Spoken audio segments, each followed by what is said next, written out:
வரும்போது என்ன கொண்டு வந்தோம், போகும்போது என்ன கொண்டு போகிறோம், எதுக்கு இவ்வளோ ஆர்ப்பாட்டம் அப்படின்னு சாதாரண பழமொழியை வச்சு நம்மள்கிட்ட ஒரு கருத்தை எல்லோரும் பேசுவாங்க. ஆனால் உண்மையாலுமே நம்ம வரும்போது நிறையா கொண்டு வந்திருக்கிறோம், போகும்போதும் நிறையா கொண்டு போகிறோம். இந்த உண்மை புரிஞ்சிருச்சு அப்படின்னா போகும்போது கொண்டு போகிறத பற்றி நம்ம என்ன நினச்சிட்ருக்கோம் தெரியுங்களா? போகும்போது எதை கொண்டு போகிறோன்னா பொருளோ, இடமோ, காரோ, வீடோ, பங்களாவோ இதெல்லாத்தையும் நம்ம எடுத்துகிட்டு போக முடியாது.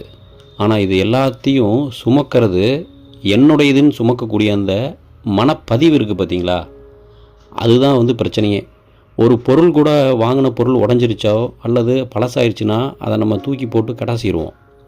ஆனால் நம்ம அந்த வாங்கின பதிவோடைய நினைவு இருக்குது பாருங்கள், அதை நம்மளால் உள்ளத்திலிருந்து நம்ம அழிக்கவே முடியாது. நம்மளுடைய உள்ளத்தில் இருக்கக்கூடிய அந்த எண்ண பதிவுகள் தான் பார்த்திங்கன்னா மிகப்பெரிய ஆபத்து. அப்போ எதையெல்லாம் கொண்டு போகிறோன்னு பார்த்தீங்கன்னா, நம்ம பிறந்ததுலேருந்து இறக்குற வரைக்கும் எதை எல்லாத்தையும் தூக்கிட்டு சுமந்துட்டுருக்கிறோமோ மனதளவில், அது எல்லாத்தையும் நம்ம அடுத்த பிறவிக்கு கொண்டு போகிறோம். இதுதான் உண்மை. அதனால் சாதாரணமாக நம்ம ஏதோ வரும்போது ஒன்றும் இல்லாமல் வந்தோம், போகும்போது ஒன்றும் இல்லாமல் போகிறோன்னு மட்டும் நினச்சிடாதீங்க. ஒவ்வொருத்தரும் நம்ம இங்கே பூமியில் வாழும்போது எதெல்லாத்தையும் உங்களுது என்னடதுன்னு சொல்லி நம்ம எல்லா பொருட்களையும், உறவுகளையும், குடும்பங்களையும் நம்ம என்னுடைய பொருள், என்னுடைய கணவர், என்னுடைய மனைவி, என்னுடைய குழந்தைகள், என்னுடைய தாய் தகப்பன், என்னுடைய உறவுகள், என்னுடைய உடைமைகள் அப்படின்னு நம்ம ஒவ்வொரு பொருள் மேலேயும் உறவுகள் மேலேயும் பற்றோடு இருப்போம். அந்த பற்று தான் மிகப்பெரிய ஒரு அடுத்த பிறவியை உருவாக்குறது.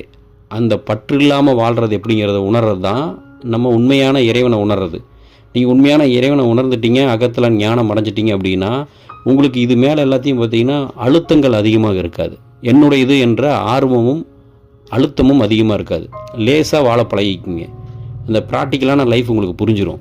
எதுக்கு ட்ரிகர் ஆக மாட்டீங்க, அனாவசியமான ஒரு மன உளைச்சலுக்குள்ளே நீங்கள் மாட்ட மாட்டீங்க. அப்போ பொருட்களை எல்லாத்தையும் நம்ம போகும்போது எடுத்துகிட்டு போக முடியாது தான். ஆனால் அந்த பொருட்களை பற்றின நினைவுகளை தானே நம்ம எடுத்துகிட்டு போகிறோம்.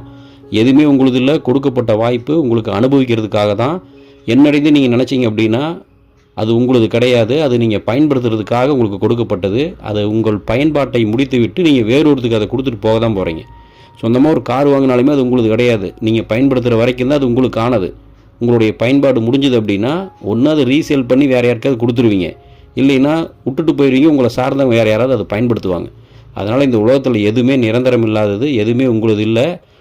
அவ்வளவு ஏன் இந்த உடம்பு கூட நம்மளது கிடையாது. 100 வருஷம் வாழ்ந்து முடிச்சோன்னே இந்த உடம்பு இந்த பூமியில் விட்டுட்டு தான் போயாகணும். உங்கள் மனதில் நீங்கள் எல்லாமே என்னடதுன்னு சுமக்கக்கூடிய அந்த சுமைகளை மட்டும் நீங்கள் இறக்கி வைப்பது தான் உண்மையான ஞானம். வாழ்க்கை அனுபவிக்கிறதுக்கு மட்டும்தான், என்னடதுன்னு சொந்தம் கொண்டாடுறதுக்கு இல்லை. அனுபவித்தலை மட்டும் நீங்கள் அனுபவிச்சுட்டு பரிபூர்ணமாக ஏற்றுக்குங்க.